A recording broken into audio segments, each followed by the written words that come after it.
नमस्कार दोस्तों, द हिंदू के आज के सेशन में आपका स्वागत है। एक बार फिर हम लोग ये क्लास लेकर आए हैं नो योर इंग्लिश। और नो योर इंग्लिश में आज हम जानेंगे कुछ ऐसे शब्दों के बारे में, कुछ ऐसे टर्म्स के बारे में जो आपने पॉलिटिकल टर्मोइल में हमेशा सुनी होगी। पॉलिटिकल टर्मोइल मतलब पॉलिटिक्स में जब उथल पुथल होती है ना, तो वहाँ पर आपने ये टर्म्स ज़रूर सुनी होगी। और इनमें से एक टर्म है प्रोटेम। देखिए, जब भी कोई नई सरकार बनती है, इलेक्शन के बाद नई सरकार बनती है और नई सरकार बनने के सबसे पहले जो काम होता है ना, वो होता है प्रोटेम स्पीकर को नॉमिनेट करना। ठीक है, प्रोटेम स्पीकर यानी विधानसभा में भी और लोकसभा में भी। ये प्रोटेम स्पीकर कौन होता है? ये प्रोटेम स्पीकर वो व्यक्ति होता है जो सिलेक्टेड मेंबर्स को, इलेक्टेड मेंबर्स को, यानी जो मेंबर्स चुनकर आते हैं विधानसभाओं में या लोकसभा में, उनको शपथ दिलवाता है। जब तक एक परमानेंट स्पीकर की नियुक्ति ना हो जाए, एक परमानेंट स्पीकर ना चुन लिया जाए, तब तक ये प्रोटेम स्पीकर कार्रवाई को संभालता है, चाहे लोकसभा में है चाहे विधानसभा में है। तो इसी के बारे में आज हम जानने वाले हैं।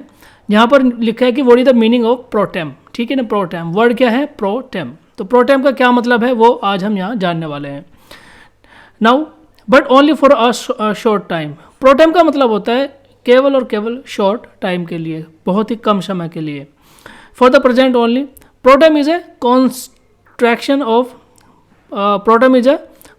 Of pro tempore. ठीक है, प्रो टेम्पोर से बना है प्रोटेम। और फॉर द टाइम बीइंग यानी कुछ समय के लिए, जब किसी चीज़ को चुना जाता है, जब किसी चीज़ को फॉर्म किया जाता है, बनाया जाता है, ठीक है, तो उसके लिए हम यूज़ करते हैं pro tem. This is a Latin expression. ये जो प्रो टेम्पोरो यहाँ लिखा है ना, ये क्या है? एक लैटिन भाषा का शब्द है। और इसका क्या मतलब होता है? जैसे a pro tem speaker is a speaker for a short time. A pro tem speaker एक ऐसा स्पीकर होता है जो केवल शॉर्ट टाइम के लिए चुना जाता है। And he will be speaker till a regular one is elected.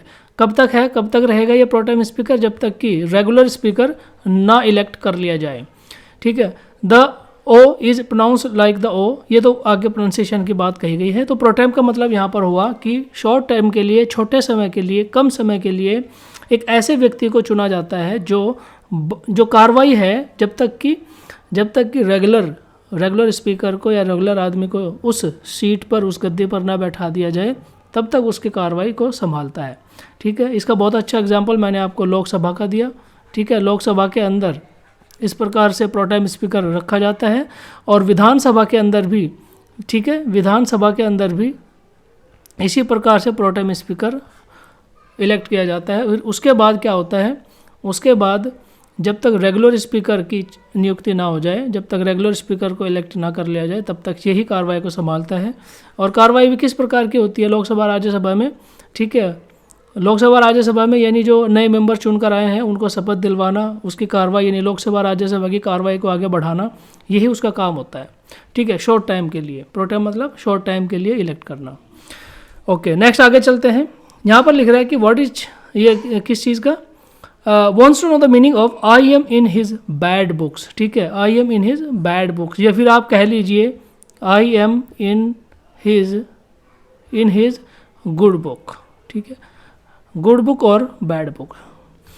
Good book और बैड बुक का मतलब देखिए क्या होता है। गुड बुक मतलब ऐसे कोई चीज़ होगी, ऐसी कोई किताब होगी जिसमें खराब व्यक्तियों का वर्णन होगा, ठीक है, एक्सप्लेनेशन होगा। और ऐसी कोई चीज़ जिसमें बहुत अच्छी चीज़ों का वर्णन होगा। तो गुड और बैड को तो आप समझते ही होंगे, लेकिन एक्सप्लेनेशन किस प्रकार से दिया देखिए। To be in the bad books of someone means to be out of favour with someone. अगर आप किसी की बैड बुक में हैं तो इसका मतलब ये हुआ कि आप उसके फेवरेट तो बिल्कुल भी नहीं है। आप उसकी बैड बुक में हैं तो इसका मतलब ये हुआ कि वो आपको पसंद नहीं करता है, वो आपके साथ में संबंध नहीं रखना चाहता है, या तो आपसे नाराज़ है। ठीक है, तो इसका मतलब ये होता है जब आप किसी की बैड बुक में होते हैं। अब ब्लैक बुक, बैड बुक कह लीजिए, ठीक है, बैड बुक कह लीजिए या फिर ब्लैक बुक कह लीजिए, बात एक ही है। ब्लैक बुक या बैड बुक का एक ही मतलब होता है।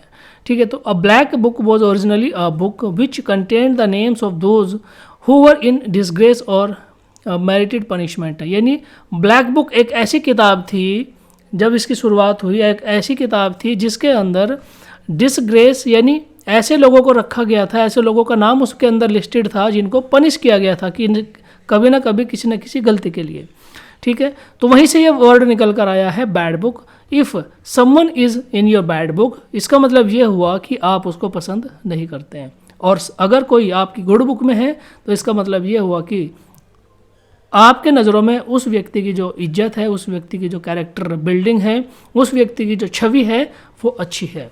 तो दोनों का मतलब आपको समझ में आ गया होगा, good book and bad book. अगर आपकी कोई बैड बुक में है, bad book in the sense आपकी मेमोरी में, आपकी लिस्ट में, यानी जब आप अच्छे लोगों का नाम लेंगे तो आप उसका भी नाम लेंगे, जब आप ख़राब लोगों का नाम लेंगे आपकी ज़िंदगी के अंदर तो आप उस व्यक्ति का भी नाम लेंगे। तो bad book and good book ये यहाँ पे मतलब था। ओके, नेक्स्ट आगे चलते हैं। और यहाँ पर क्या दिया देखिए, once to know about word should be used for a group of lions. देखिए ग्रुप ऑफ लायंस के लिए क्या वर्ड यूज़ किया जा सकता है, इसकी बात हो रही है। देखिए मैं आपको एक चीज़ बता दूं, ऐसे बहुत सारे ग्रुप हैं जिनको हम अलग अलग नाम से जानते हैं। जैसे अगर लायंस का, शेरों का अगर कोई ग्रुप है तो उसको हम क्या कहेंगे, pride of Lions, a pride of Lions. उसी प्रकार से अगर फिश यानी जो मछलियाँ होती हैं ना, उनका जो ग्रुप होता है उसको कहते हैं स्कूल ऑफ फिशेस, ठीक है। देखिए यहाँ पर स्कूल ऑफ फिशेस। या फिर बर्ड्स अगर होती है ना, चिड़ियाओं का ग्रुप को क्या कहते हैं, फ्लाइट ऑफ बर्ड्स, ठीक है। जो पपीज़ होते हैं ना, यानी जो बच्चे होते हैं, डॉगी के जो बच्चे होते हैं छोटे छोटे, तो उनके ग्रुप को क्या कहते हैं, litre of puppies.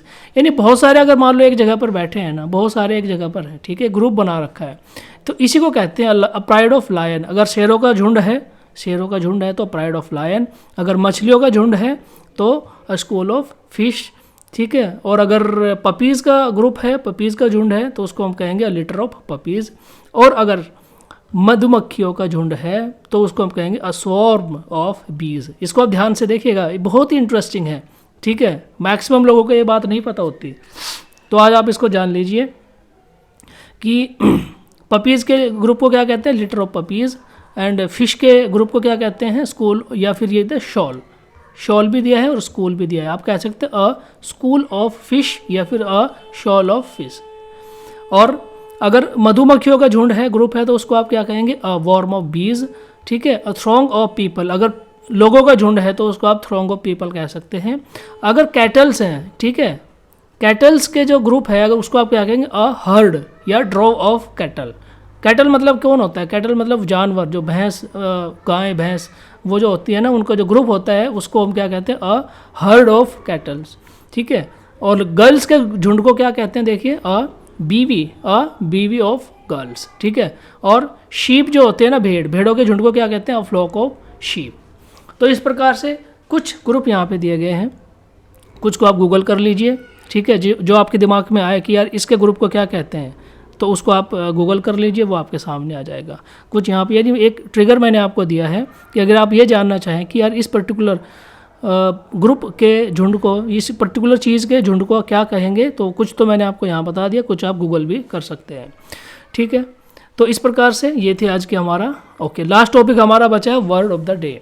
Word of the day क्या है, क्रीपस्कुलर, ठीक है, क्रीपस्कुलर। इस प्रकार से आप इसको प्रोनाउंस कीजिए। देखिए प्रोनाउंसिएशन यहाँ पर दिया हुआ है, ये रहा, देखिए इंटरनेशनल फोनेटिक अल्फ़ाबेट, जो इसको कहते हैं ना इंटरनेशनल फोनेटिक अल्फ़ाबेट, यानी अंतर्राष्ट्रीय स्तर पर इस वर्ड को किस प्रकार से बोला जाता है, ठीक है, वो यहाँ पर दिया है, क्रीपस्कुलर, या यहाँ पर भी आप इसको प्रोनाउंस सीख सकते हैं इसका। तो क्रीपस्कुलर मतलब क्या होता है, लाइक ट्विलाइट या डिम, लाइक ट्विलाइट या डिम। देखिए क्रीपस्कुलर का मतलब मैं आपको बताता हूँ। इवनिंग होती है ना, इवनिंग, ठीक है, शाम हो गई है, और रात ये रात है, यहाँ पे तो अंधेरा होगा, ठीक है, रात में क्या होगा, बिल्कुल अंधेरा होगा। और इवनिंग में क्या है कि सूरज क्या है, धीरे धीरे मध्यम होता जाता है, डिम होता जाता है, ठीक है। तो इनके बीच का जो ये जो समय होता है ना, इनके बीच का ये जो समय है कि जब बिल्कुल रात नहीं हुई है और बिल्कुल दिन भी नहीं है, सूरज छिपने वाला है या छिप चुका है, और उसके बीच का जो टाइम होता है ना, जिसमें मध्यम या हल्का हल्का सा क्या है, अंधेरा भी है और थोड़ी सी रोशनी भी है, तो इस टाइम को कहते हैं क्या, इस टाइम को कहते हैं ट्विलाइट, ठीक है, इस टाइम को बोलते हैं ट्विलाइट। तो वही है, इसका मतलब है क्रीपस्कुलर।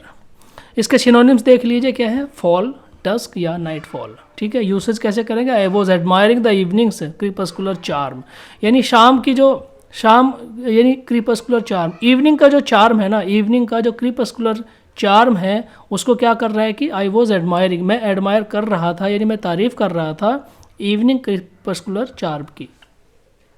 देखिए कई बार आपने सुना होगा, ठीक है, कि सनसेट पॉइंट, कहीं जो बहुत सारे ऐसे हिल स्टेशंस होते हैं, बहुत सारे ऐसी जगह होते हैं जहाँ पर सनसेट पॉइंट बनाया जाता है।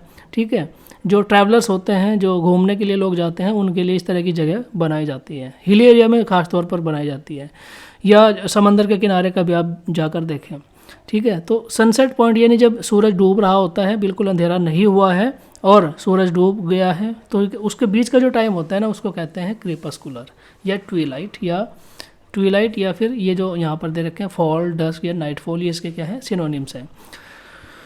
ओके, तो ये था आज का हमारा सेशन जिसमें मैंने आपको कुछ इंपॉर्टेंट और इंटरेस्टिंग चीज़ों के बारे में बताया। मुझे उम्मीद है कि ये आपको अच्छा लगा होगा और इसी प्रकार से आप इस सीरीज़ के साथ जुड़े रहिए। देखने के लिए धन्यवाद।